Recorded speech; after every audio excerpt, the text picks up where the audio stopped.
Hoje eu quero compartilhar com a igreja, com os irmãos, a minha história, o meu testemunho, como o Senhor me chamou. Então vamos ler João capítulo 15, versículo de número 16. Os que encontraram, digam amém. Não me escolhestes vós a mim, mas eu vos escolhi a vós, e vos nomeei para que vades e deis frutos, e o vosso fruto permaneça, a fim de que tudo quanto em meu nome pedirdes ao Pai, vos conceda. Isto vos mando, que vos ameis uns aos outros. Se o mundo vos aborrece, também sabei que primeiro do que vós me aborreceu a mim. Se vós fosseis do mundo, o mundo amaria o que era seu.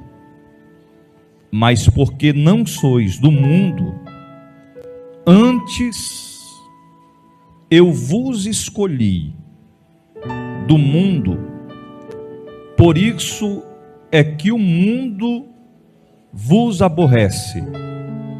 Lembrai-vos da palavra que vos disse: não é o servo maior do que o seu senhor. Se a mim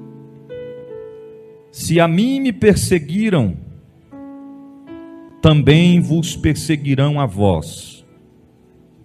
Se guardarem a minha palavra, também guardarão a vossa. Senhor Deus, a tua palavra é fiel. O Senhor não tarda e o Senhor não falha. O Senhor é fiel em cumprir com todas as suas promessas. O Senhor é fiel para cumprir tudo aquilo que o Senhor nos prometeu. E nós reconhecemos a tua grandeza e te pedimos, ó Deus, que através desse testemunho, que através desta palavra, vidas sejam alcançadas, corações sejam tocados pela tua presença, e que haja libertações, restaurações, que haja salvação de vidas, para louvor e exaltação que é em ti e que há no teu nome, porque a tua palavra é o Senhor falando com o homem, e o testemunho é para edificação da tua igreja, e nós te louvaremos. Fala conosco conforme tu queres, e te engrandecemos, em nome de Jesus. Amém e amém. Podeis assentar. Eu preciso que toda a sua atenção agora seja voltada para este momento de reflexão. Os irmãos observam que o texto que nós lemos inicia dizendo que não fostes vós que escolhestes a mim, diz o Senhor. A palavra está afirmando que não fomos nós que escolhemos a Deus, mas foi Ele quem nos escolheu, ou quem escolheu a vós. Primeiro, que se não fosse Deus que tivesse nos escolhido, jamais nós teríamos sido escolhidos por alguém. Até porque o homem, ele olha para a aparência, mas Deus, ele conhece o mais profundo do nosso coração. O homem conhece o que as pessoas falam ao nosso respeito, mas Deus, Ele conhece quem realmente nós somos. Ele sabe, Ele conhece. Eu quero iniciar nesse momento dizendo a você que existe algo que todos nós, principalmente aqueles que servem a Deus, o que se dizem servir a Deus, nós precisamos entender que todo homem, que toda mulher tem uma história, tem toda uma trajetória de vida. E nós nunca vivenciamos uma época, um tempo em que as pessoas desejam, almejam e às vezes até se alegram com a derrota, com o fracasso na vida das pessoas. Nós temos um canal no YouTube onde nós colocamos as mensagens que nós ministramos, que nós pregamos. Eu lembro que assim que nós iniciamos o canal, quantos estão me ouvindo, digam amém. Eu postava um vídeo, exemplo hoje, daqui 3 meses, já tinha 10 postagens. Aí você pergunta, já tinha 10, 3 meses? Sim, 10 visualizações. Aí você vai dizer, 3 meses, 10 visualizações? Sim, sem falar que das 10, 9, quem visualizou foi eu. Até que chegou num tempo que eu falei assim para a bispa, eu falei, quer saber do negócio? Não vou mexer com isso não. E a gente temos o propósito de pregar o evangelho, de aproveitar a ferramenta que Deus proporcionou a nós, chamada internet, mas o negócio não dá resultado, as pessoas não querem assistir. Em contrapartida, eu vi uma pessoa postar um vídeo, olha aqui para mim, de um pastor que havia pecado, que havia caído, que havia cometido um ato, um delito, um pecado terrível diante de Deus e dos homens. Menos de 24 horas, quase 100 mil visualizações. Ou seja, as pessoas elas focam muito. As pessoas focam muito nos erros, nas falhas das pessoas. E se esquecem de que aquelas pessoas têm uma história, têm uma trajetória. Elas deixaram um legado na terra. Certa feita, Paulo, escrevendo a Tito, ele disse que nenhum homem que vivenciou nesta terra teve uma vida somente de perfeição, que não existia um homem que jamais havia errado. Eu quero que você entenda que, independente de quem seja o homem e a mulher de Deus, todos temos uma história. Você vai entender o que Deus está querendo falar conosco nessa noite. Porque muitas das vezes as pessoas têm um ditado popular que diz que pensam que as pessoas caem de paraquedas. Já ouviu falar isso?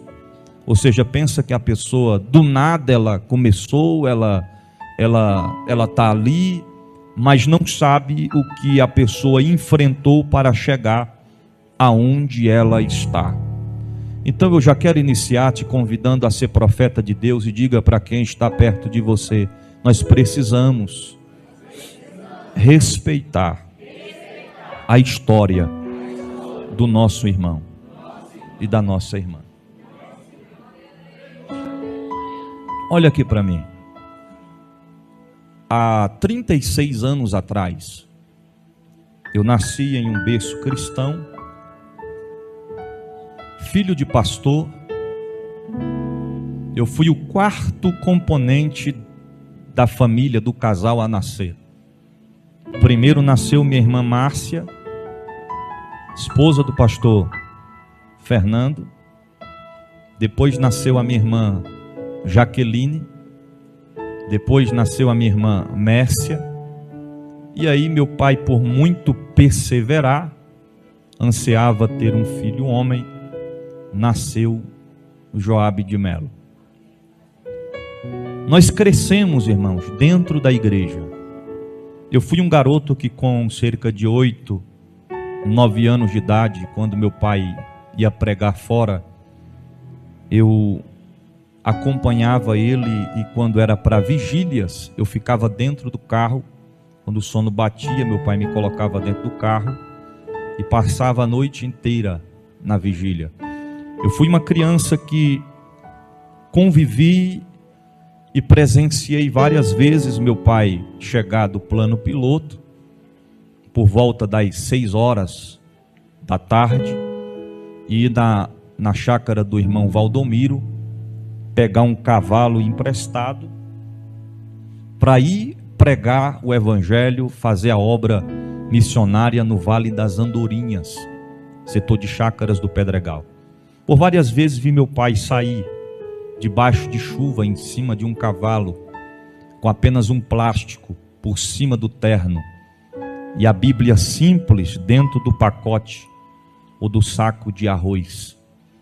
E ele sair de casa por cerca de 7 horas da noite e retornar para casa de madrugada a ponto de eu nem vê-lo chegar. Teve vezes dele chegar e apenas tomar um banho e retornar para o trabalho. Eu cresci acompanhando meu pai expulsar demônios. Eu nunca me esqueci que os vizinhos bateram na porta de casa e chamaram meu pai porque já haviam feito de tudo para expulsar o demônio de um homem que estava incontrolável, possesso por demônios. E quando nós chegamos lá, até sal grosso tinha na casa inteira, rosa vermelha na porta. E quando nós chegamos lá, tinha um homem que se dizia guia dos espíritos. Ele olhava para o homem e dizia para a entidade deixar ele descansar, que depois ela tornaria, mas que naquele momento era para deixar ele descansar. E aquele demônio terrível falou na boca do homem que ele não sairia de jeito nenhum. O homem já tinha quebrado a televisão, já tinha derrubado geladeira, tinha quebrado, revirado a casa inteira. E ninguém tinha coragem de entrar dentro daquela casa. Eu lembro como se fosse hoje. Eu acompanhando meu pai com um vidrinho de óleo bem pequenininho na mão. E quando meu pai chegou na porta da casa, aquele homem já foi se retirando da porta que dizia conversar com os espíritos, porque a luz, quando chega às trevas, não resiste. E quando meu pai se aproximou da porta, ele apenas estendeu a mão. E quando ele estendeu a mão, o homem já revirou os olhos, colocou as mãos para trás, e meu pai disse, de joelhos, cabeça baixada, em nome de Jesus, eu te ordeno agora, saia deste corpo. O homem se colocou de joelhos, com as mãos para trás, deu um grito, e aquele demônio, aquelas legiões, imediatamente se retiraram do corpo daquele homem. Ele começou a chorar, abraçou o meu pai, e logo em seguida, meu pai fez o apelo a ele, e ele entregou a sua vida a Cristo Jesus. Nós crescemos, nós acompanhamos a trajetória do que é ser um pastor, do que é ser um homem de Deus que dedicou, que empenhou a sua vida em prol do reino de Deus. Eu acompanhei e lembro como se fosse hoje, quando um dia meu pai se despediu da minha mãe no seu chevetinho antigo, nem lembro o ano, sozinho, colocou algumas roupas dentro do carro e ele estava indo para Passos de Minas, dar início a um trabalho missionário que hoje, para a glória de Deus, tem uma sede regional e várias congregações ali. Meu pai ia se encontrar com o pastor Maurílio, que residia na cidade de Passos de Minas, e na trajetória daqui para lá, furou os 4 pneus do carro.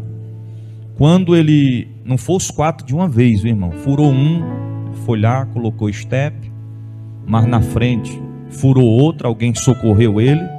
Eu sei que o dono da borracharia ficou com tanta pena dele que nem cobrou dele os pneus. Aonde ele parava, alguém ia ajudando. No retorno de lá para cá, o Chevette fundiu o motor. Pensa numa prova que meu pai passava. Eu acompanhava tudo.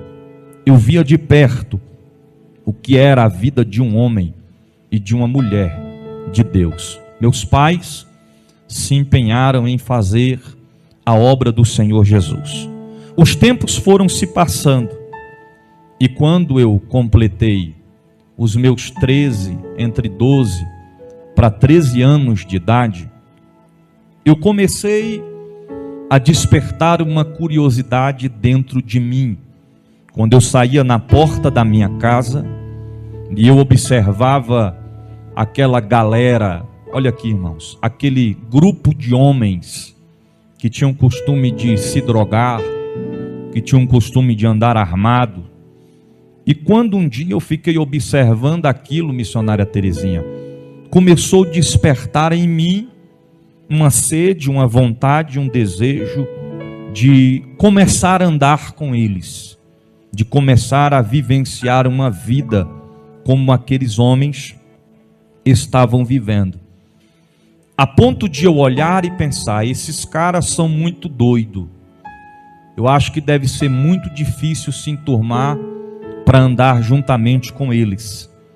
E certo dia eu comecei a se aproximar de alguns deles, comecei a se enturmar com eles, e logo não demorou, eles já foram me acolhendo como amigos. Não demorou muito tempo, eu já comecei a experimentar a maconha. Tentei fumar cigarro, mas não funcionou, porque quando a gente é selado por Deus, quando a gente é entregue a Deus, a gente pode tentar fugir para onde for, que não vai dar certo, não vai ter êxito. E eu comecei a me envolver com aqueles camaradas. Nós começamos a andar juntos, e aí dali, de vez em quando, a gente bebia um pouquinho também, e começamos a ir para as festas, e começamos ali a se aprofundar, até que um certo dia, eu estava na rua soltando pipa, como diz o ditado do mundão, estava bem lombrado. E aí passou uma menina, quem está me ouvindo diga amém. Aí passou uma menina, pequenininha, baixinha, aparentemente uns 10 anos de idade, 11 anos de idade. Eu estava lá soltando pipa, e ela passou e disse, ei gatinho. Aí eu fingi que não estava nem vendo, pastor Juan. Fiquei, ó, e todo cheio, né? Todo cheio. Ela, e aí gatinho, e passou. E daqui a pouco ela subiu e começou a assoviar e chamar, intimar, e eu fiquei me olhando, falei, rapaz, sei não sei se vai dar certo não. E aí passou uns dias, já comecei a andar com o irmão dela, que também era desta área. Aí a gente começou a descobrir, irmão. Descobriu o que, bispo? 99% dos vizinhos, falo vizinho assim, os colegas, aqueles rapazes que a gente viu crescer, que crescemos juntos, da quadra onde eu morava, 90% deles também já estava envolvido com droga, envolvido com o mundo do crime. E eu já estava ali, andando juntamente com eles. Chegou um dia que essa menina me intimou, mandou um recado, disse que queria falar comigo num bequinho que tinha lá perto de casa. E aí, pensei, não estou fazendo nada, vou ver o que dá. Né?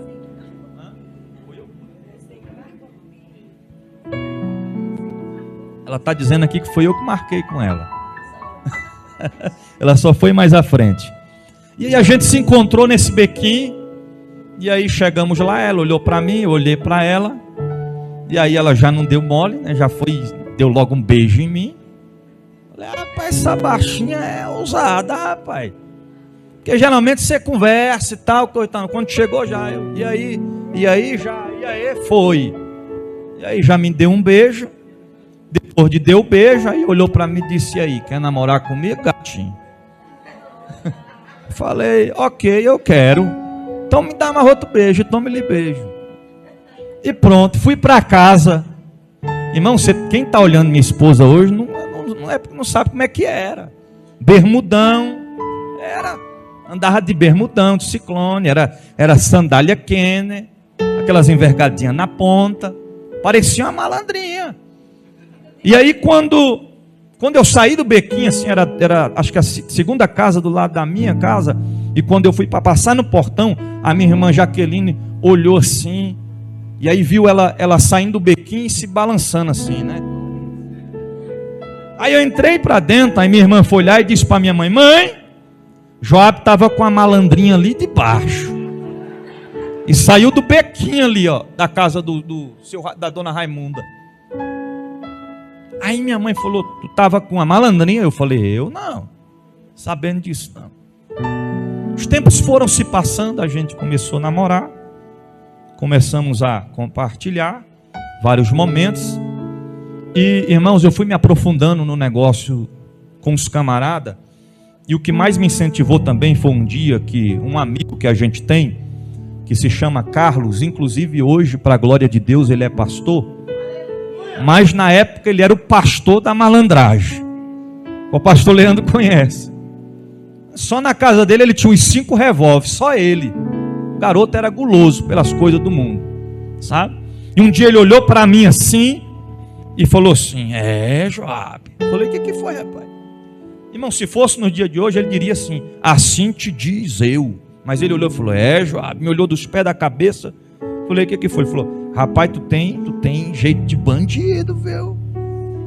Rapaz, tu tem cara de bandido. Rapaz, tu tem tudo para ser um bandidão. Falou, aí, moça, aí aumentou a minha autoestima, né? Maligna. Falou: rapaz, tu tem tudo para ser o cara, para tocar o terror. E eu olhei, e eu pensando dentro de mim mesmo: é isso aí mesmo, vou botar para quebrar. É desse jeito. E na época eu comecei a escutar rap. E eu comecei a escutar uns rap, porque tem um rap que ele faz a conscientização a respeito da corrupção, a respeito do crime, né? A respeito do que acontece no cotidiano do dia a dia. Mas não era esse tipo de rap que eu me focava. Eu comecei a escutar aqueles rap que faz apologia ao crime. E quanto mais eu escutava, eu me dava vontade de matar, me dava vontade de dar tiro. E eu comecei a guardar arma lá em casa, porque os camaradas passou a passar as armas para eu guardar, porque eles sabiam que a polícia jamais iria invadir minha casa, porque o filho de um pastor, como é que a polícia ia desconfiar e invadir a casa de um pastor para pegar uma arma, né? Certa feita eu juntei com a minha princesa e falei para ela: vamos tirar umas fotos aqui. E aí no cordão de prata que pendurou um revólver aqui, ela segurou a 28 aqui e o 38 na cintura, e nós tirou várias fotos. Aí eu levei as fotos para revelar. Ô, irmão, quando o caba está no mundo, o caba tem umas coragens que eu vou lhe contar. A ponto do cara que revela a foto chamar a polícia e dizer: olha só. E aí a minha irmã Jaqueline achou essas fotos. E ela rasgou as fotos sem eu nem saber. Eu fiz saber muito depois que tinham rasgado essas fotos, que tinha pegado essas fotos da gente com todas essas armas. Quando eu ia para os conhecidos frevo, né? Era onde rolava droga, bebida. A única pessoa que tinha coragem de me buscar, até mesmo na bocada, eu falo bocada porque aonde eu andava, com quem eu andava, algumas casas que eu andava, era de amigos que vendia, que traficava. E a única pessoa que tinha coragem de me buscar nestes lugares era a minha irmã Jaqueline. Um dia eu estava na festa, pirado, cheio de droga, ela me chamou e eu olhei de longe. Ela entrou e foi até dentro da onde estava acontecendo a festa. Ela levantou minha camisa, pegou o revólver, entregou para o rapaz que estava comigo e me levou para casa. E me dava bronca e dizia: rapaz, tu não pode fazer isso. Se meu pai e minha mãe sonhar que tu está fazendo um negócio desse, tu vai apanhar e não pode, coisa e tal. Irmão, eu era tão terrível que eu fumava um bagulho e eu ia para casa. Lá em casa tinha uma piscina. E meu pai não sabia que eu estava fumando droga. Minha mãe não sabia. E a gente o camarada ficava com os olhos tão vermelhos, baixinho, na brisa, como se diz. E quando estava chegando o horário do meu pai chegar do culto, eu pegava e dava um pulo dentro da piscina. E aí quando meu pai chegava, eu estava banhando. Aí meu pai olhava e disse: Menino, e esses olhos vermelhos? Pai, o cloro está forte demais nessa piscina. Para disfarçar, para enganar. Porque meu pai sabia que eu andava com os camaradas, meu pai sabia o jeito que eu se vestia, mas ele não sabia que eu estava mexendo com droga. E aí os tempos foram se passando. Certa feita, eu comecei a andar com um camarada, e esse camarada, ele foi apresentado pela minha irmã para a melhor amiga da minha irmã. Preste atenção nisso aqui. E eu comecei a andar com ele. Ele casou com essa melhor amiga da minha irmã. E eu levantava 8 da manhã e ele já estava me chamando. E a gente ia de 8 da manhã e ficava até mais ou menos umas 8, 9 da noite se drogando. A gente ia para uma casa abandonada e por várias vezes, só eu e ele e os demônios, por várias vezes, a gente chegou a fazer aquela brincadeira, roleta russa, né? Botava uma munição, rodava o tambor e puxava o gatilho. Várias vezes a gente fazia aquilo ali. E Deus sempre dava livramento, porque quando puxava não saía. Quando puxava não saía. Fumava droga, acabava, ia buscar mais. Só que, irmão, eu estava no lugar errado. Porque se você perguntar para mim, você comprava? Eu não comprava, quem comprava era ele. As pessoas me ofereciam, eu não comprava. Porque as pessoas do mundo, elas só nos oferecem o que não presta. Elas não vão nos oferecer coisas boas. Mas ninguém nos forçava a fazer nada, nós fazia. E nós começamos naquela rotina, naquela trajetória. E meu pai sempre falava: meu filho, esse camarada não é uma boa companhia. Esse camarada não é uma boa amizade para você estar se envolvendo. E a minha irmã, Jaqueline, dizia: pai, mas ele é esposo da minha melhor amiga e ele também começou a conviver lá em casa, almoçava lá em casa, às vezes tomava café lá em casa. E eu me aprofundando nesse negócio.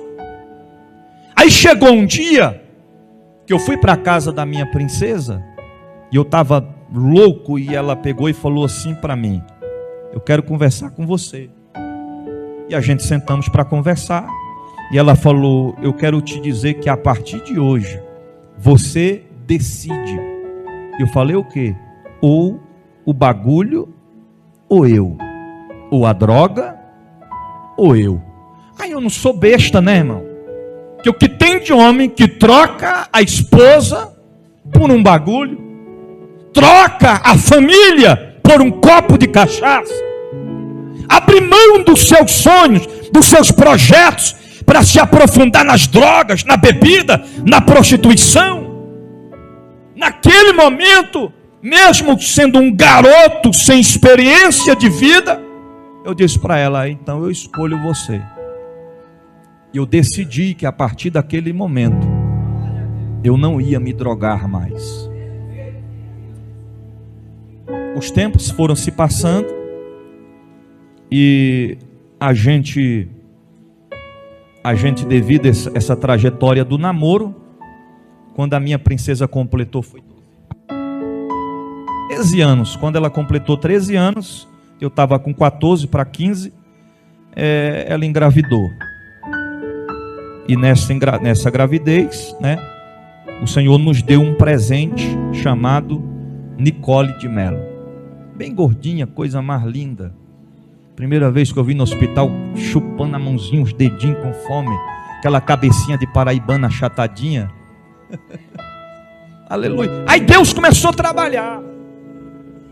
E quando foi um certo dia, eu conversei com meu pai a respeito da gente ficar junto, da gente morar junto. Por 2 vezes meu pai negou. Ele falou: debaixo do meu teto não quero ninguém em pecado. Vocês estão namorando, está fazendo o que é errado. Agora vai ter uma criança. Até que chegou um dia, Nicole já era uma bebezinha, já coisa mais linda. Eu conversei com meu pai e disse: vai buscar, tu vai trazer ela para cá. Eu vou arrumar um quartinho aqui, vocês vão ficar nesse quartinho. Só que, porém, semana que vem, colocar os papelzinhos para casar. Nessa época ela já estava, você estava com 15 anos, ela estava com 15 anos, eu com 16, a mãe dela teve que assinar. Meu pai falou: debaixo do meu teto não vai ficar ninguém em pecado. Você vai colocar os papéis, vai casar para passar para a legalidade e pode preparar para trabalhar comigo de orelha na obra para você manter a sua filha, porque eu não sou homem para manter o filho de ninguém. A responsabilidade é sua. É aquele ditado que diz: quem pariu, como é que se diz? Mateus que balança. Aí fui para a obra, irmão, quebrar parede, quebrar concreto, mexer massa, puxar traço, trabalhar para manter a nossa princesa chamada Nicole. Quando chega no ano de 2003, eu não estava mais me drogando, mas porém, as más companhias, nós ainda estava meio que envolvido ali com aqueles camaradas. Só que quando Deus nos faz promessa, o inimigo ele pode tentar de todas as formas, tentar ceifar, impedir das promessas se cumprir, que não vai ter êxito. Mas no ano de 2013, eu juntamente com ela fomos visitar uma igreja na parada 8 do Pedregal.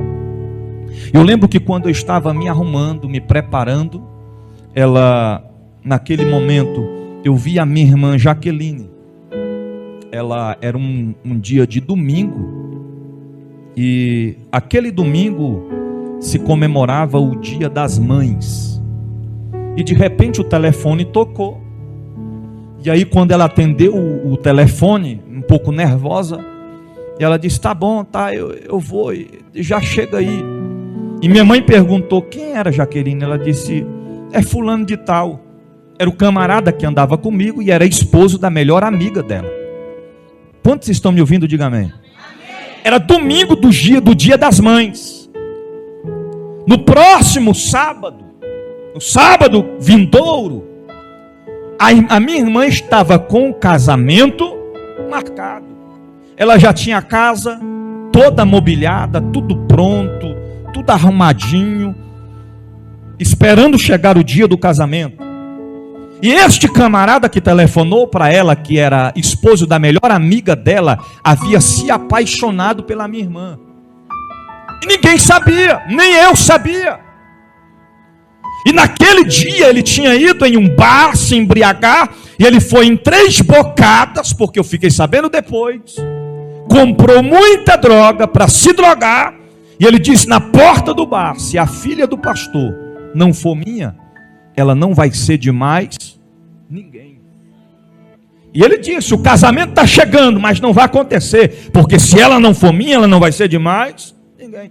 Aí ele montou um esquema, uma estratégia. Ele telefonou na minha casa e pediu minha irmã para ir com ele em uma casa de uma mulher que vendia cestas, essas cestas que fazem para o Dia das Mães. Ele disse: eu queria que você fosse comigo na casa de fulano de tal, para você me ajudar a escolher uma cesta bem linda para me dar de presente para minha esposa. E como você é mulher, tem mais conhecimento do que eu, você me acompanha. E ali ela disse: sim, eu vou. E ela falou para minha mãe, eu vi na hora ela dizendo: mãe, eu vou ter que ir lá, porque fulano me chamou para me ajudar ele a escolher uma cesta do Dia das Mães para a esposa dele. Enquanto eu estava me arrumando para sair, para visitar a igreja, onde eu disse aos irmãos, na parada 8, eu vi quando o portão se abriu, e eu vi a minha irmã saindo em direção ao portão. Ali foi a última vez que eu vi a minha irmã com vida. Quando o portão se fechou, eu entrei para dentro, terminei de se arrumar. A gente subimos a pé para a parada 8. Participamos daquele culto. Eu ainda não estava firmado, só uma visita. Quando deu mais ou menos umas 21 horas, o culto acho que nem tinha terminado direito, não me lembro bem, mas terminou, né? A gente saímos da igreja, vem minha sogra correndo no meio da rua, desesperada. E quando ela se aproxima, ela disse: Joab, meu Deus do céu. Eu disse: o que foi? Aconteceu uma tragédia. Eu falei: o que foi? Mataram sua irmã. Irmãos, quando eu ouvi aquilo, minhas pernas ficou bamba, meu coração acelerou, eu não queria acreditar, não estava acreditando ainda. A gente começou a apressar, aumentar os passos em direção à casa, e parece que quanto mais perto de casa se aproximava, mais o coração ficava apertado, mais acelerava os batimentos cardíacos, e eu fiquei preocupado. E quando eu fui se aproximando de casa, na parada 12 do Pedregal, lá tem uma descida, uma ladeira. Quando eu cheguei de cima, na parte de cima da ladeira, que eu olhei para baixo, para frente da minha casa, eu nunca vi tanto carro naquela rua. Aí eu pensei, alguma coisa realmente aconteceu. Quando eu entrei, que eu cheguei, alguns pastores já vieram, me abraçaram e me levaram para dentro. Pela primeira vez, eu nunca tinha visto, pela primeira vez, eu vi o meu pai chorando como uma criança. E ele me abraçou e disse: meu filho, aquele camarada que eu te disse para não andar com ele tirou a vida da sua irmã. A minha mãe em lágrimas, sendo amparada pelos irmãos da igreja, a família em pranto, em choro. Eu fiquei sem ação naquele momento. A maior preocupação da minha mãe era que eu fosse me vingar. E de notório que o portão não parava de pessoas me chamando, amigos que eram da época da malandragem, oferecendo armas, oferecendo ir atrás dele para matar, para se vingar. O bispo, como isso aconteceu? A minha irmã foi ao encontro dele por volta das 6h, 6h30 da tarde. Já estava escurecendo. A mais ou menos 2 ruas acima da casa onde a gente mora. Quando ela chega até aquele lugar e ela se encontra com ele em uma esquina, ele já pega, dá uma gravata nela, sai arrastando ela no meio da rua. Os sandálios ficam no chão, a bolsa fica para trás. E quando chega em uma ladeira, um terreno baldio, eles já começam a entrar em luta corporal. Ele pega ela, porque um homem com uma estrutura física não consegue, uma mulher vencê-lo. Ele lança o corpo dela na cerca. Ali já ficam marcas em seus braços, do arame farpado. Ele pega, vai com ela para o terreno baldio, começam luta corporal, e ele começa a enforcá-la e bater com a sua cabeça em uma pedra no chão. E ela entrou em óbito por asfixia mecânica. Ou seja, ele enforcou ela a ponto dela não conseguir respirar e os seus pulmões estourarem. Um homem passa e vê o acontecimento. Ele olha para o homem e diz: não se mete, porque em briga de marido e mulher o homem não se mete. O homem pensava que era briga de marido e mulher, mas não era. Ele disse isso para tentar se defender. Quando o homem viu que alguma coisa tinha acontecido de errado, correu em casa para pegar o facão, mas quando chegou lá, ele já tinha fugido. Ele não estava mais lá. Foi a noite mais longa da minha vida. Só quem passa, quem já sentiu a dor da perca, sabe do que eu estou falando. Eu lembrei naquele momento que há tempos atrás eu pensava comigo e dizia: poxa, a minha família tem uma proteção de Deus, porque eu nunca perdi alguém da minha família próximo de mim. Eu nunca perdi um irmão, eu não perdi um pai, eu não perdi uma mãe. Todos nós estamos com vida. E coisas que nós vemos acontecer somente pela televisão, acaba acontecendo com a gente. E a gente não pensa que isso pode acontecer, porque todos nós estamos sujeitos a passar por isso. Foi uma noite inteira acordado, a ponto de chorar e não ter mais lágrimas quando o dia amanhecer. É um caminho sem volta. É onde você diz: será que eu estou sonhando? Será que isso realmente está acontecendo comigo? E quando chega o momento de nós ir para o cemitério do Gama, para o sepultamento, a gente, ao chegar ali no cemitério,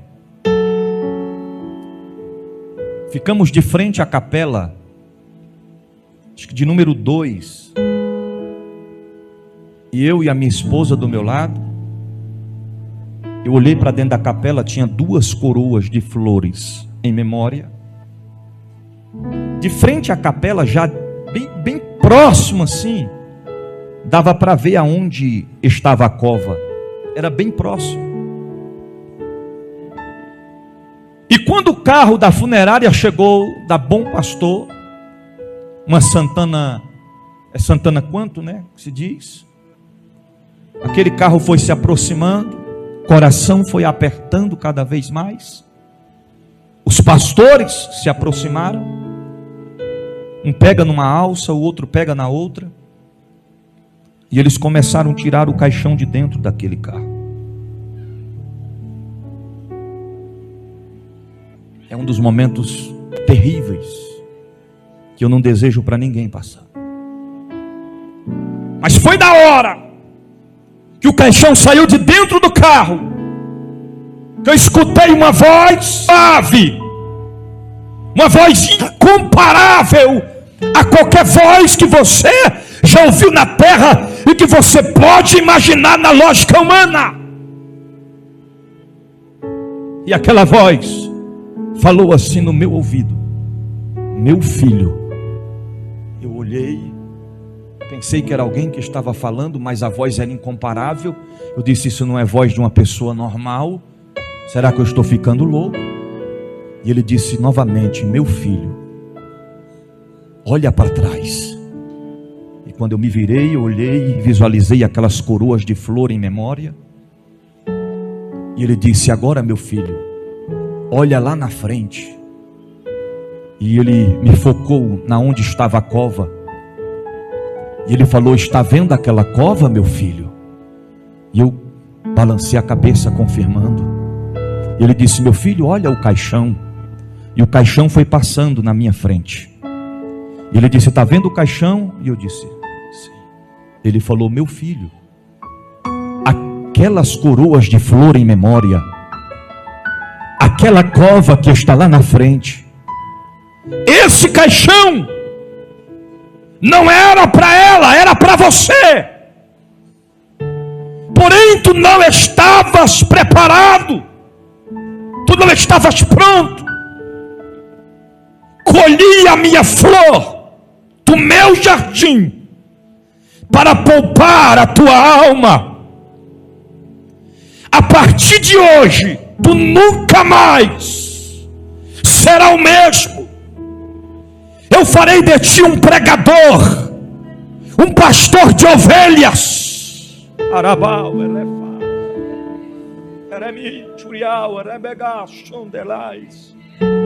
quando o Senhor falou isso comigo, veio um filme na minha mente. Eu comecei a lembrar das vezes que ela entrou na boca de fumo para me buscar. Eu lembrei das vezes que ela entrou dentro dos frevos e me arrancou de lá e tirou a arma da minha cintura e me levou para casa. Veio um filme na minha mente, eu lembrei dela 2 dias antes, em casa, louvando, adorando a Deus, porque era regente e líder do ministério de jovens da igreja a qual ela congregava.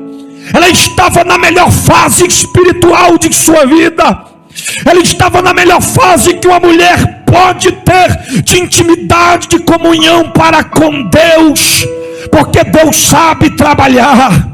Se eu tivesse tido a minha vida ceifada naqueles dias, eu não estaria aqui hoje pregando a palavra, ganhando almas para o reino de Deus. Eu estaria no inferno neste momento.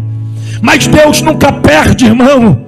É por isso que às vezes nós não entendemos. Nós olhamos e dizemos: Senhor, eu não entendo o teu propósito, eu não entendo o teu objetivo, eu não entendo o teu querer, porque tantas pessoas perversas neste mundo, e o Senhor não permite que são ceifadas, e pessoas boas, pessoas honestas, que servem a Deus, que têm uma vida de retidão, o Senhor colhe. É porque em tudo Deus tem um propósito, tudo tem o seu tempo determinado. Há tempo de chorar, mas há tempo de sorrir. Josué capítulo 21, versículo 45 diz: de todas as boas promessas do Senhor à nação de Israel, nenhuma delas falhou, todas se cumpriram. Eu tinha uma promessa sobre a minha vida, mas o diabo não estava satisfeito com isso. Ele não estava feliz com isso. Quando eu vi o corpo da minha irmã dentro daquele caixão, a minha vontade era tirar ela dali e entrar dentro. Porque não era ela para estar, era eu que era para estar ali. Foi por isso, irmão, que Deus, certa feita, olhou para a terra e viu um povo pecador, imperfeito, que não merecia a misericórdia, que não merecia o perdão de Deus, mas Ele enviou o seu único filho, o seu filho unigênito, para morrer por mim e por você, pecadores, para que eu e você tivesse o direito à vida eterna. A salvação não é por merecimento, a salvação é pela graça, é um dom de Deus para a nossa vida.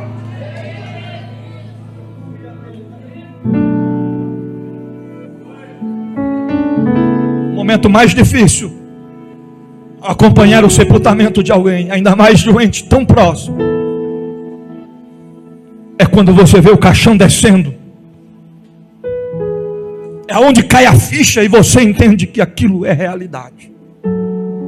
Mas enquanto o caixão da minha irmã ia descendo, o Espírito Santo ia falando no meu coração: fica tranquilo, meu filho, porque o corpo está descendo a 7 palmos, mas a alma já está na glória. E quando eu vi aquilo, eu dizia: Deus, eu vou sair daqui e vou fazer algo diferente. Deus, eu vou atender o teu chamado, eu vou me empenhar, eu vou me entregar a ti de corpo, alma e espírito. E quando foi no primeiro domingo após o sepultamento da minha irmã, eu fui para a igreja, sentei lá atrás, e quando o pastor fez o apelo, eu fui o primeiro a levantar as minhas mãos e entregar a minha vida a Cristo Jesus. Eu e a minha família começamos a servi-lo. Eu, minha esposa e Nicole, servindo a Deus, buscando a Deus. Até que um dia eu já havia falado com Deus que a minha história seria mudada, porque eu era um rapaz que andava do lado de um pastor, meu pai, de boné à barreta, de Ciclone, de camisa do Racionais. E meu pai sempre olhava para mim e dizia: meu filho, quando é que tu vai largar essas calças cagadas? Ele falava calça cagada porque ficava aquele fundão atrás. Eu falava: rapaz, deixa minhas roupas. E ao começar a congregar naquela igreja onde eu estava, eu não queria ficar parado, eu comecei a servir. Eu comecei a trabalhar já desde o início. Eu comecei a me empenhar, me dedicar, porque eu entendia que se antes eu trabalhava para o diabo, agora eu tinha que trabalhar para o Senhor. E quando foi um dia, já depois de um bom tempo, pastor Divino Rabelo chegou para o meu pai e disse: pastor José Renato, eu vejo que o Joab está desempenhando sim de uma forma maravilhosa e eu quero indicá-lo a ser separado ao diaconato. Meu pai disse: pode separar, eu garanto. O garoto é um homem de Deus, está firmado em Cristo. E depois daqueles dias eu já comecei portaria, servir. E lá era assim, os obreiros de presbítero, a pastor, sentava assim nessa parte de cá, na lateral sentavam os auxiliares e os diáconos. E eu estava sentado lá, e um dia veio um pregador pregar, e quando ele pegou o microfone para pregar, eu levantei de lá e coloquei água no copo, e fui lá e coloquei o copo do lado dele e disse: meu pastor, a água está aqui. Naquele momento que eu coloquei a água, vem cá, pastor Leandro, rapidinho.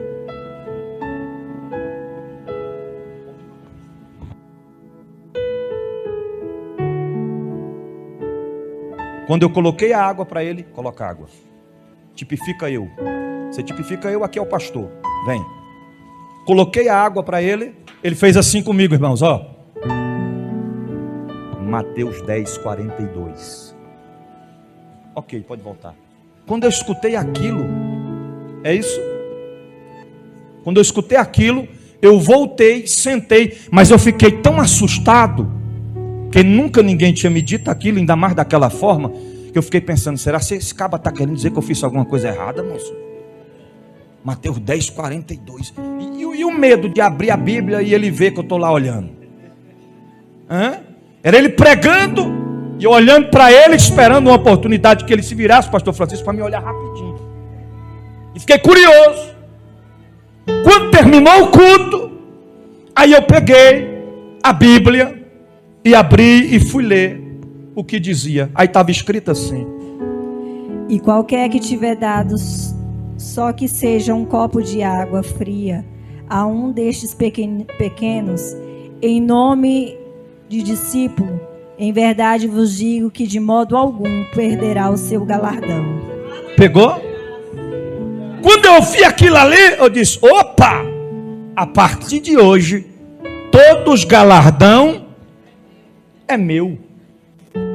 Então quando o pastor falava, irmãos, vamos ficar de pé, eu já estava lá, com um copo de água do pregador, e eu já estava lá, quer água? Quer água? Quer água? Quer água? Quer água, meu pastor? Quer água? Alguém quer água? Quando o pregador estava acabando a água, eu já estava lá, reabastecendo. Porque eu entendi que se antes eu trabalhava para o diabo, agora eu tinha que muito mais me empenhar a trabalhar para o Senhor. Aí eu comecei a ter um desejo dentro de mim, eu queria ser cheio do Espírito Santo, porque ainda não tinha recebido os mistérios do Espírito Santo. E um dia foi um pregador pregar lá, tocha, o caba é tocha, pastor Alexander, acho que é Alexander, toda vez que ele pregava lá era um avivamento na igreja, era um poder, uma glória, e naquele dia a unção de Deus caiu na igreja. Foi depois, foi no dia que eu fui batizado com o Espírito Santo. Aí ele falou assim: quem quer ser batizado com o Espírito Santo, vem na frente. Eu já fui correndo. E aí os outros chegou, ficou todo mundo perto, e ele disse: fecha os olhos e vai dizendo. Essa é das antigas, né? Hoje em dia não fazem mais isso, né? Mas antigamente era assim: vem para frente, fecha os olhos e diga glória. E os pastores eram exigentes, não era só tu dizer glória, glória. Não, eu dizia glória, glória, glória, glória, glória, glória, glória, glória, glória. Bora para acelera, glória, glória, glória. Acelera, rapaz, vai, glória, glória. Quando chegava aqui na Rubim Barrichello, aí o fogo pegava. Era assim, se fosse devagarzinho não funcionava, tinha que ser acelerando até pegar fogo. Tá entendendo? E eu comecei, glória, glória, glória, glória, glória, glória, glória, glória. Irmão, quanto mais glória eu dava, começou a pegar um fogo nos meus pés, foi subindo, glória, glória, glória, glória. Quando eu pensei que não, ele foi lá embaixo, me pegou pelo braço e me levou lá para cima. E eu estava lá em cima, eu pulando, e ele, glória, glória, glória, glória. E eu pulando, irmão, sei que eu dei uma sapateada violenta lá em cima, e eu peguei, eu caí, e bati minha costela num retorno desse aqui, ó. Eu caí assim, que foi, pá! Isso aqui pegou no retorno, que na hora eu senti assim, 3 costelas e para dentro. Do jeito que eu caí, eu fiquei. Porque quem pensa, irmão, olha, quem pensa que quem está no mistério fica inconsciente, está enganado. Com o Espírito Santo você está consciente de tudo. Você pode rodar a igreja todinha com o olho fechado, mas você sabe o que está acontecendo. Você sabe que o poder de Deus está te envolvendo, está te movimentando para lá e para cá. Quem não vê nada, se dizer, eu estava tão cheio do poder que eu não vi nada. Tá? Esse é demônio, porque demônio é que deixa inconsciente. Você fica consciente sim. E quando eu caí, eu senti assim, as costelas aí para dentro. Eu fiquei tão quietinho e eu tinha um medo de se mexer. Que chega, esquentou na hora assim. E eu disse, meu Deus do céu, primeira vez no manto, já quebro 3 costelas. Até que naquele momento, um obreiro tentou me levantar. Foi para mexer comigo, ele disse, não mexa nele. Deixa ele aí. Eu, maravilha. Pelo menos alguém para me socorrer. Ele falou, eu vou orar. E o Espírito Santo vai colocar tudo no lugar da onde foi tirado. E quando ele terminou, no meio daquela oração, eu senti, irmão, com os olhos fechados, uma luz se aproximando de mim. E uma mão me pegou assim por baixo. A mão entrou dentro de mim e fez assim. Eu senti assim os ossos voltando para o lugar. Quando eu levantei, que eu passei a mão, já estava zerado. Aleluia, aleluia. Só que naquele dia, eu entrei no manto, eu rodei, eu senti o poder, mas eu ainda não tinha falado em línguas isso. Aí eu falei, agora eu quero, porque a presença de Deus é assim. Se você começou a buscar, você começou a receber, quanto mais você recebe, quanto mais você sente, mais você quer. Só que para você sentir, você tem que matar a carne e tem que fortalecer o Espírito. Não pense que você vai, Senhor, eu quero ser cheio do poder neste culto. Aí você pega e come 3 hambúrgueres e vem para o culto. Irmão, você tem que matar a carne. É jejum, é oração. É se entregar a Cristo, é se ofertar a Ele, é mortificar a carne para fortalecer o Espírito. Aí eu peguei, cheguei para o pastor e disse, pastor, eu quero entrar num propósito de oração na igreja, e eu queria que o senhor me autorizasse eu ficar com a chave da igreja, eu pegar a chave aí e ficar comigo, e de manhã eu abrir quando a gente sair e entregar para o irmão que mora nos fundos da igreja, para o pastor que mora nos fundos da igreja. Ele disse, autorizou. Aí eu procurei alguém para somar comigo, e coisa boa é novo convertido. Aí somei com outro novo convertido, de nome Marcos, vizinho meu.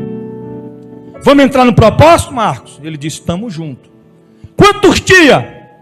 Eu pensei, 5 é pouco, 10 é pouco, 15 é pouco, 20 é pouco, 25 é pouco. Vamos de 30 dias? Para começar, ele disse, vamos de 30 dias. E como é que vai ser? Nós vamos orar de 5 da manhã até 7 horas. 7h30 tinha que estar no serviço, mexendo concreto, carregando tijolo, cimento nas costas. Então bora, só que nós vamos no jejum. E como é que vai ser o jejum? O jejum vai ser de 5 da manhã até 2 horas da tarde. 2 horas a gente entrega o jejum e almoça e continua trabalhando. Aí Marcos ficou meio assim, mas rapaz, não vai dar conta de trabalhar no pesado e tal. Eu falei, rapaz, vamos ver o mistério, não tem que fortalecer o espírito, porque mesmo que a carne esteja fraca, o espírito garante a responsabilidade, está entendendo? O peso da carga do trabalho. E a gente começou, 5 horas da manhã, só nós dois e o Espírito Santo lá na igreja. Irmão, olha aqui para mim, nos primeiros dias, quem está me ouvindo, diga amém. Nos primeiros dias, a gente ajoelhava para orar, com 5 minutos de oração, você sentia aquele arrupio, mas não era o Espírito Santo não, viu? Eram os demônios em volta da gente. Um dia eu fui abrir o olho para olhar, quando eu olhei, eu vi aquele demônio terrível.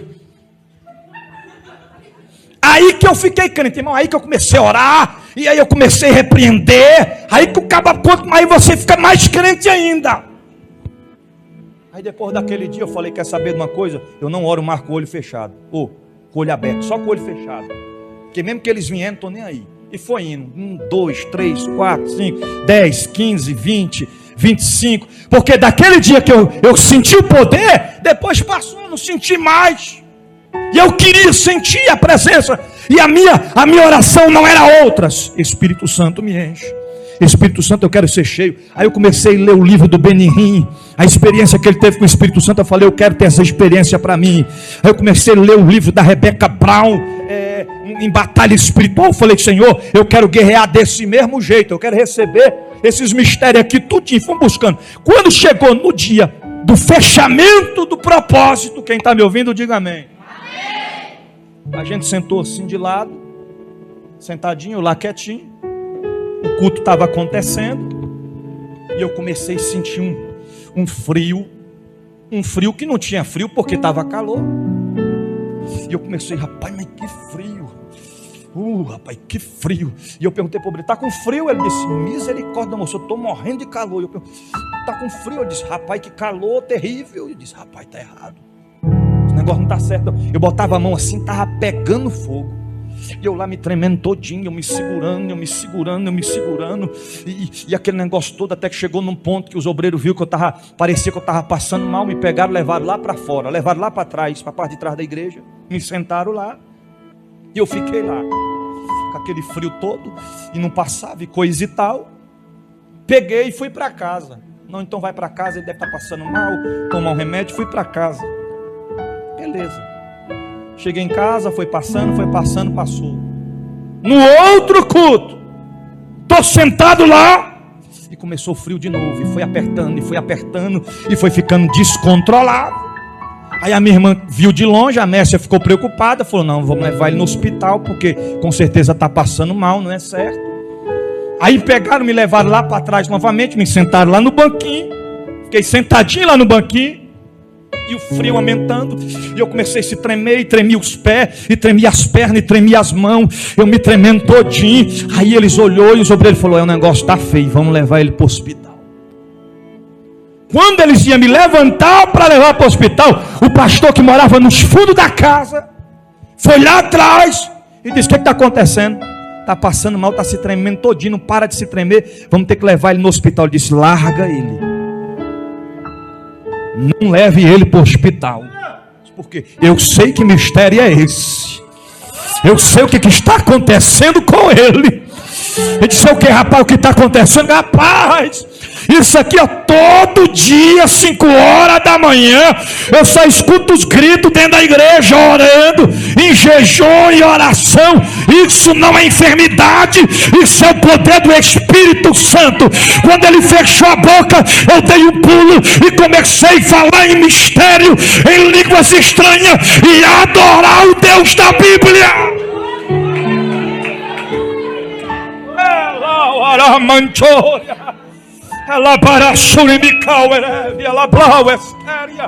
Aí não queria parar mais de falar em mistério. É bom demais falar em mistério. Oh, coisa boa é falar em mistério. E aí terminou e eu fui para casa falando em mistério no meio da rua. E eu cheguei em casa falando em mistério. E eu troquei de roupa falando em mistério. E eu deitei na cama falando em mistério. E a glória foi me envolvendo. Aí deitamos para dormir. Uma coberta, eu disse, amor, põe 2. Ela botou 2. Eu disse, amor, pode ser 3. Ela botou 3. Eu disse, espera aí que não está resolvendo. Vestir umas 4 brusas, uma por cima da outra. Já estava lá 4 cobertas. E eu tremendo, e o frio não passava, E aí mesmo assim me levaram para o hospital, porque não tinha explicação. Era o poder, mas o negócio não passava, o frio, eu estava me tremendo todo. E me levaram lá para o hospital do Gama. Chegamos no hospital do Gama de madrugada. O médico estava no momento de descanso. E aí eu entrei, aí foi rapidinho, fizeram a ficha lá. E eu cheguei lá, o doutor estava com aquela cara desse tamanho, porque a gente acordou ele. E aí eu sentei, e ele olhou para mim. Sentei de frente para ele. Ele olhou para mim e disse, o que tu está sentindo? Eu disse, frio. O que mais? Tremedeira. Aonde? Nas pernas, nos braços, nas mãos, no corpo. O que mais? Estou pegando fogo da cabeça até embaixo. O que mais? Rapaz, o frio não passa, é uma coisa assim. Tem quanto tempo isso? Disse, tem 2 dias. Quase que eu falei para ele, desde o dia que fechou o propósito. Então tá bom. Vamos fazer o seguinte, você vai fazer exame de urina, de fezes, de não sei o que, de não sei o que, de não sei o que. Você vai nesse corredor, vai ali, tira o sangue, colhe urina, colhe não sei o que, faz não sei o que, vai colar. E eu peguei o papel e fui, vou para um lado, vou para o outro, e urina, e sangue, não sei o que. Fiz o exame tudinho. Quase 2 horas esperando o resultado. Até que depois o vigilante foi lá, me chamou e disse, Joab, você quer Joab? Sim, saiu o resultado, tá aqui os resultados e tal, você pode voltar lá na sala do doutor, vou chamá-lo. Fui lá, entrei para a sala do doutor, sentei lá, o doutor olhou para mim, pegou os exames na mão, olhou os exames.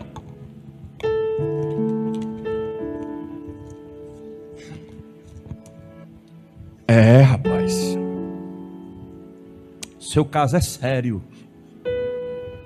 E eu estou pensando, misericórdia, deve estar com uma doença mortal. Rapaz, vamos ter que... É doença mortal, né? Vamos ter que interná-lo.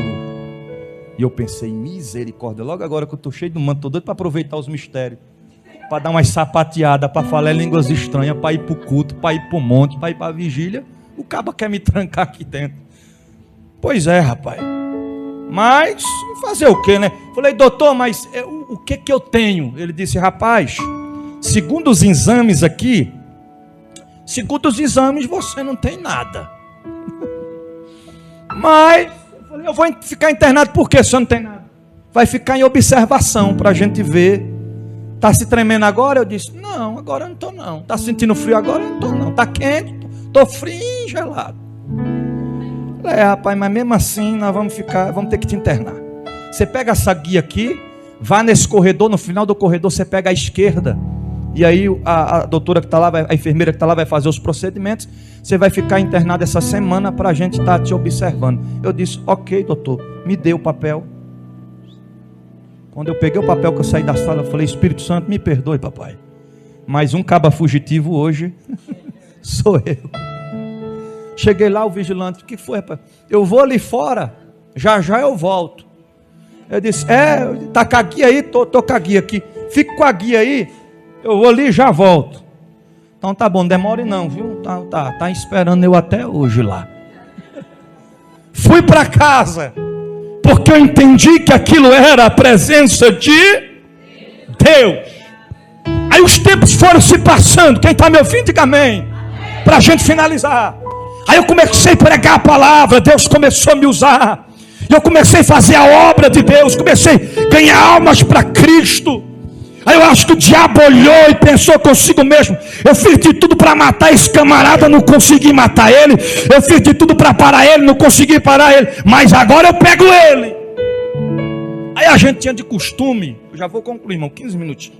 A gente tinha de costume, eu e meu pai, para a fazenda do pastor Florisvaldo para pescar, lá no Vale das Andorinhas. E naquele dia, era um dia de domingo, eu falei, rapaz, hoje domingo abençoado. Meu pai falou, vamos para a fazenda pescar? Eu disse, bora, vamos junto.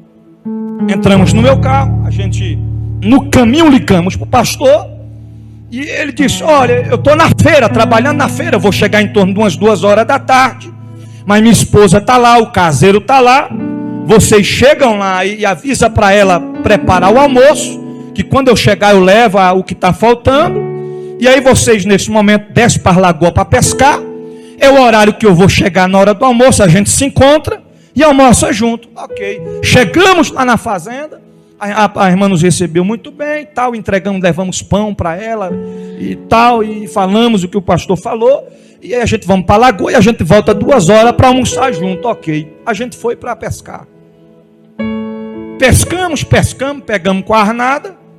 Quando deu mais ou menos 1 hora da tarde, a fome bateu, e aí meu pai falou, vamos subir para casa e esperar o pastor lá na casa dele. Eu disse, então bora.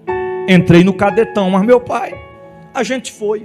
Quando a gente está se aproximando da casa, aí meu pai desceu, olhe para cá, quem está me ouvindo diga amém. Aí meu pai desceu do carro, aí viu um óculos escuro meu que estava assim no painel, pegou o óculos escuro e colocou, ficou todo punk com o óculos escuro. Quando ele desceu do carro, que abriu a porteira, que eu fui passando, aí já veio o camarada com a espingarda de frente a mim, desce, pano amarrado na cabeça, o outro já veio armado também, eu olhando no retrovisor para tentar avisar meu pai de óculos escuros, distraído, todo, falei, agora o negócio apertou, eu tentando avisar, e o cara, bora, desce do carro, meu pai fechando a porteira lá. Quando meu pai se virou, o cara, bora, perdeu coroa, bora os dois, desce do carro. Aí eu desci do carro, a gente desceu, bora lá para dentro da casa. Quando a gente entrou para dentro da casa, a direção da porta da cozinha, eu já pude ver a esposa do pastor Florisvaldo sentada na cadeira, amarrada, chorando e orando. Aí eu pensei, rapaz, não vai prestar, estão mexendo com os servos de Deus. Meu pai falou: sou pastor, rapaz. Cala a boca. Não perguntei. Bora pra dentro. Aí levaram a gente pro quarto. No outro quarto assim já estava o caseiro, senhorzinho já de idade, todo amarrado no chão. Já tinha levado uma coça, uma peia, e já estava lá vomitando sangue. E ele mandou a gente entrar para o quarto, disse: deita os dois no chão. Aí eu fui, missionária Terezinha, deitei assim, né? Eu sentei e deitei para cima. Ele falou: rapaz, tu não está entendendo que quem manda aqui somos nós e vocês obedecem? Bora, rapaz, deita! Vira pro chão. Aí eu virei pro chão, meu pai do meu lado, nós dois lá deitados. E eles pegou os fios de energia e amarrou. Colocou assim umas 3 dobras de fio e amarrou. Enquanto eles iam amarrando, eles davam cotovelhada, joelhada, cotovelhada, e foi batendo na gente, amarrando e batendo, amarrando e batendo. Quando terminou de amarrar a gente, eles começaram a revirar a casa e estavam querendo arma, e procurando arma e procurando dinheiro. E um deles começou a bater mais ainda no caseiro, perguntando para o caseiro: bora, você vai morrer se você não falar onde está o dinheiro, você vai morrer. Irmão, mas o coitado apanhou, que eu pensei que ele não ia escapar. Aí eles voltaram para o quarto e meu pai começou a pregar para eles. E quando meu pai de lá começava a falar: meu filho, Jesus lhe ama, viu? Não faça isso. E ele: cala a boca! Eu olhava para meu pai meio assustado assim, meio que falava assim: pai, fica caladinho. Aí meu pai: meu filho, o Senhor ama vocês, jovens. E aí, irmão, foi aumentando a ira deles. Eles foram ficando mais furiosos ainda. Até que chegou um determinado momento que um deles foi lá na porta e olhou para nós e olhou para o outro e disse assim: essa semana nós já matou uns 3 de tiro, não foi? Aí o outro disse: foi. Vamos matar de faca hoje? Ele disse: então vamos. Aí ele foi lá na cozinha, pegou uma pedra e uma faca de açougueiro desse tamanho, e com nós lá, e ele ficou olhando e amolando a faca. E eu falando com Deus, eu falei: Senhor, a tua palavra diz que o Senhor disse a Abraão: abençoarei os que te abençoarem, mas amaldiçoarei os que te amaldiçoarem. Aquele que tocar no servo do Senhor está tocando em Deus. Então anota aí, Senhor. Já bateram na gente, agora está dizendo que vai matar a gente de faca. Anota aí, Senhor. E eu lá quietinho, morrendo de medo, mas estava orando. E o cabo amolando a faca. Aí meu pai começou: Jesus, envia os teus anjos. Aí ele olhou e falou assim: o magrelinho, quem vai sangrar é eu. Aí ele veio de perto, amolando a faca, e disse assim: eu vou arrancar a cabeça dele fora, eu quero degolar, arrancar fora. Aí o outro disse: o gordinho pode deixar comigo. Quem é o gordinho? Meu pai. Deixa que eu vou degolar esse. Aí, irmãos, era domingo, e na terça-feira tinha costume de sair o jornalzinho do Silvio Linhares, que era o conhecido jornalzinho do sangue, quem lembra? Aí ele falou assim para nós: hoje é domingo, não tem polícia rurícola, não tem ronda aqui nas chácaras, você está amarrado, a gente vai arrancar a cabeça de vocês dois, e quando for terça-feira, vocês vão sair lá no jornalzinho do Silvio Linhares sem a cabeça. Aí eu falei: Senhor, anota aí. Ele disse que não tem ronda rurícola hoje, mas o Senhor está presente. Anota aí, Senhor. Ele disse que nós vamos sair no jornalzinho sem a cabeça, mas aquilo que desejo para o próximo é o que vão colher. E se eles estão desejando isso para nós, quem vai colher isso são eles. Anota aí, Senhor. Aí meu pai começou: Senhor, envia os teus anjos. Senhor, envia os teus anjos. Senhor, envia os teus anjos. Senhor, envia os... Irmão, eu fui sentindo aquela presença gloriosa chegando, aquela gloriosa, poderosa se aproximando. Só que o camarada, ele veio assim, pisou na cabeça do meu pai, a ponto dele desmaiar, e começou a sangrar assim pela lateral no ouvido. E eu pensei: meu pai morreu, acabou. E quando eles se retiraram do quarto, quando meu pai voltou em si, eu deitado assim de frente para ele, eu pensei logo: vou logo me despedir. Eu disse: papai, o senhor está bem? Ele disse: te amo, viu, pai? Porque aí você tem que aproveitar, você não sabe se você vai ter outra oportunidade. Eu disse: pai, eu te amo, viu? E ele disse: eu também.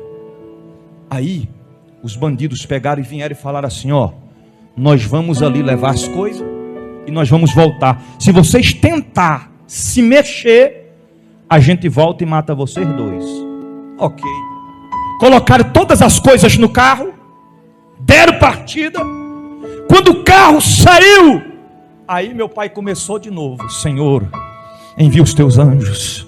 Senhor, envia os teus anjos.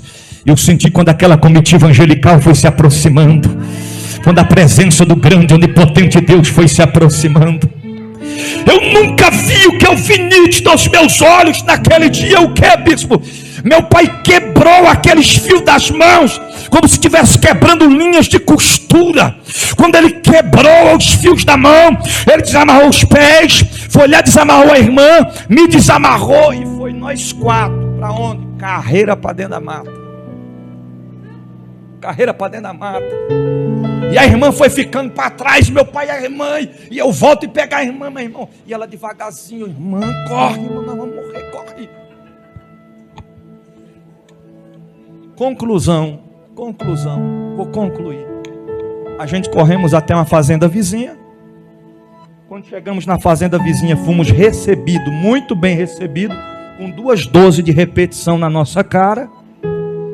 Meu pai disse: o bandido não é nós não, rapaz, nós estamos fugindo, os bandidos estão ali e tal. Aí o caba foi olhando, reconheceu a irmã. As viaturas chegaram depois, bem depois. O que aconteceu? Eu fui lá no meu carro, levaram o som, levaram a bateria, mas o carro ficou, para a glória de Deus. Que dia era esse? Quem lembra? Que dia era esse? Domingo. Ok. Segunda-feira. Terça-feira de manhã fui trabalhar. Quando eu chego no serviço,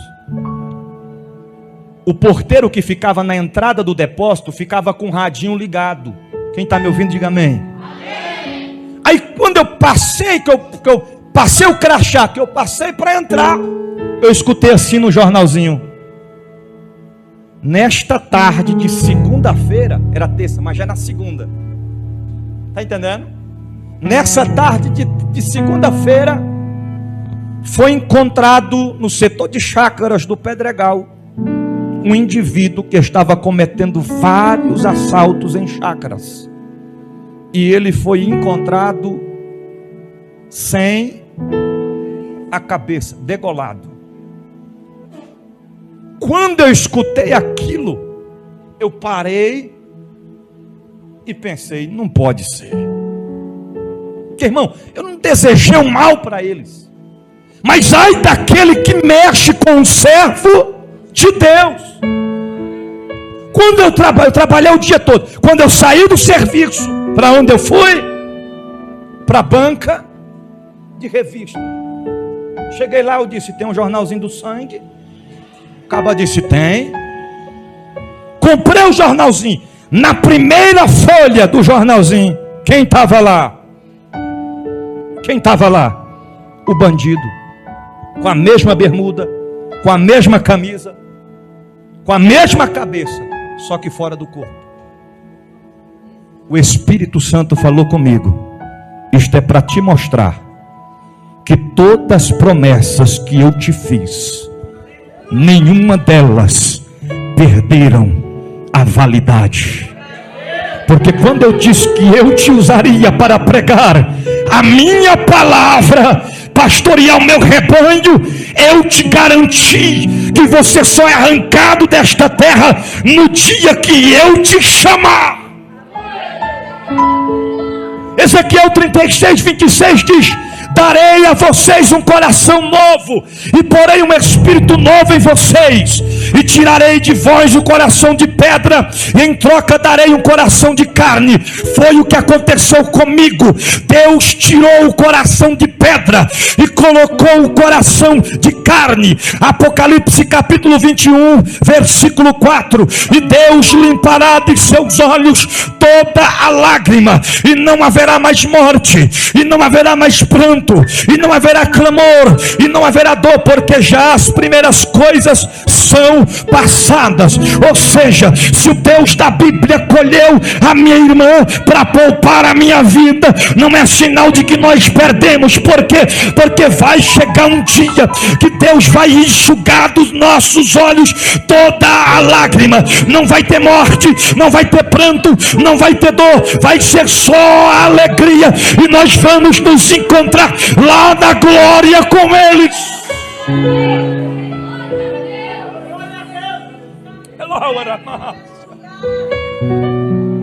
É lindo que nós vamos ver Abraão, nós vamos ver Jacó, nós vamos ver Isaías, nós vamos ver Noé perto, frente a frente, nós vamos ver Paulo, nós vamos ver João, nós vamos ver Estevão, nós vamos ver os grandes homens de Deus segundo a Bíblia, mas mais profunda ainda, nós vamos ver o Senhor face a face. E além de ver o Senhor face a face, eu vou ver minha irmã frente a frente, pastor Leandro vai ver a irmã Nilva e o irmão Juraci frente a frente. Quem perdeu o ente querido e partiu para a glória, nós vamos estar juntos lá na glória. Se coloque de pé. Oh, alaramando terga paz.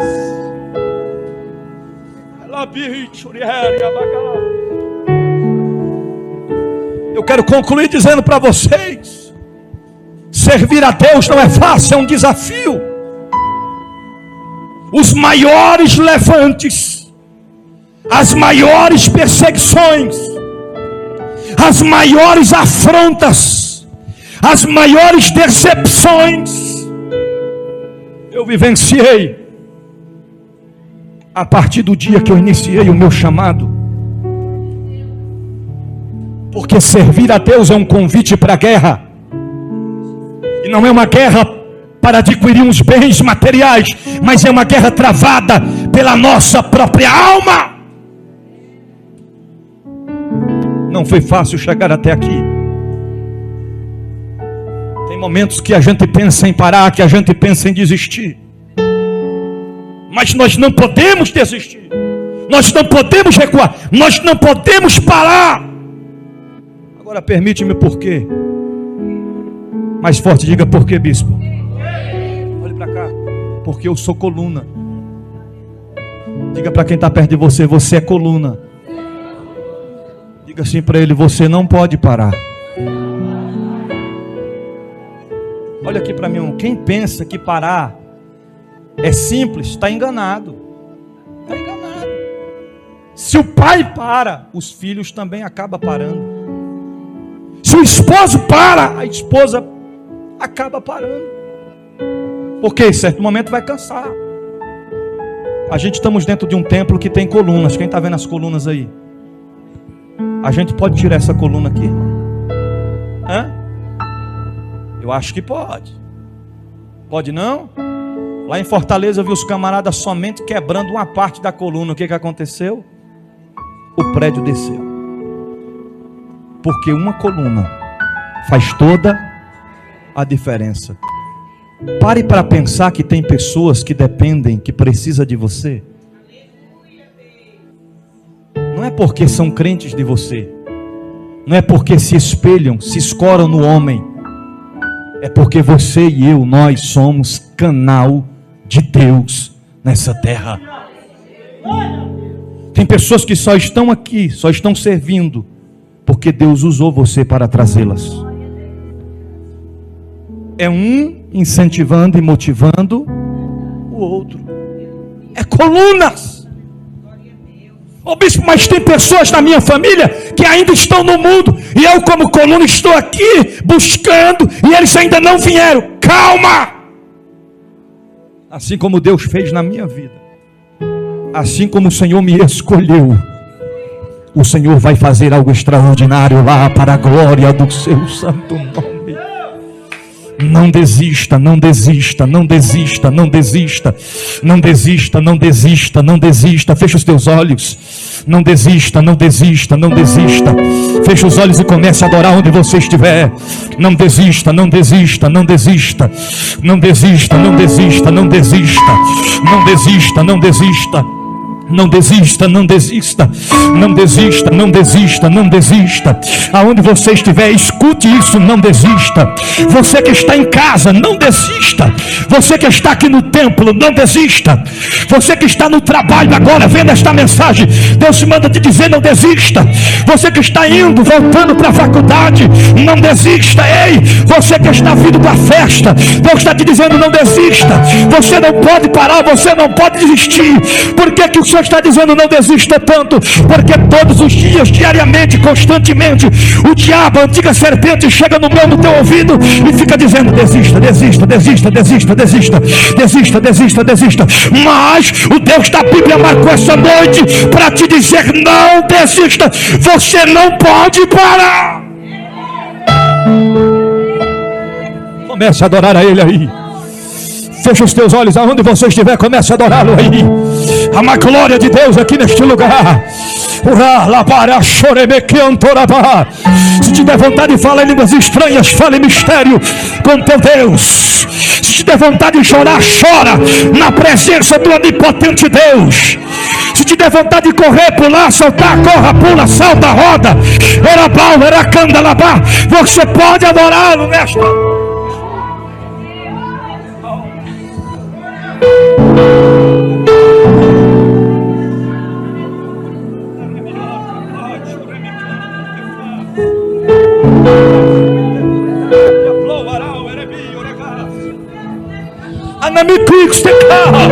Há um mover de Deus aqui nessa noite.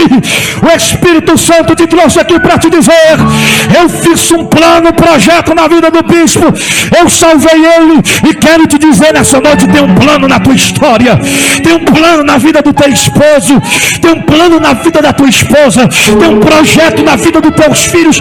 Você não pode parar.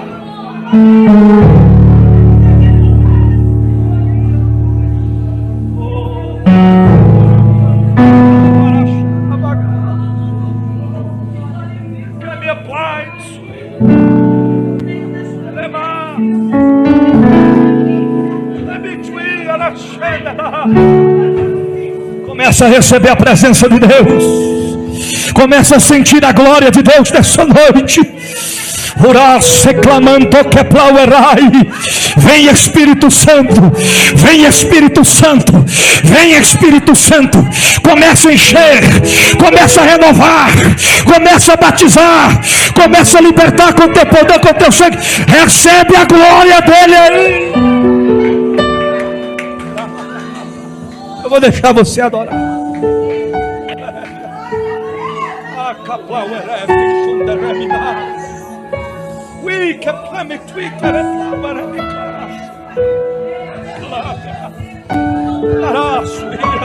Não se conforme com a fraqueza, não se conforme com o fracasso, não se conforme com a tristeza. Não, não, não, não. O Deus da Bíblia marcou essa noite para te dizer, Ele é contigo, Ele está contigo, Ele te sustenta, Ele te carrega, Ele te leva, Ele te traz, Ele te livra, Ele te protege, Ele está com você. Então recebe a glória dele.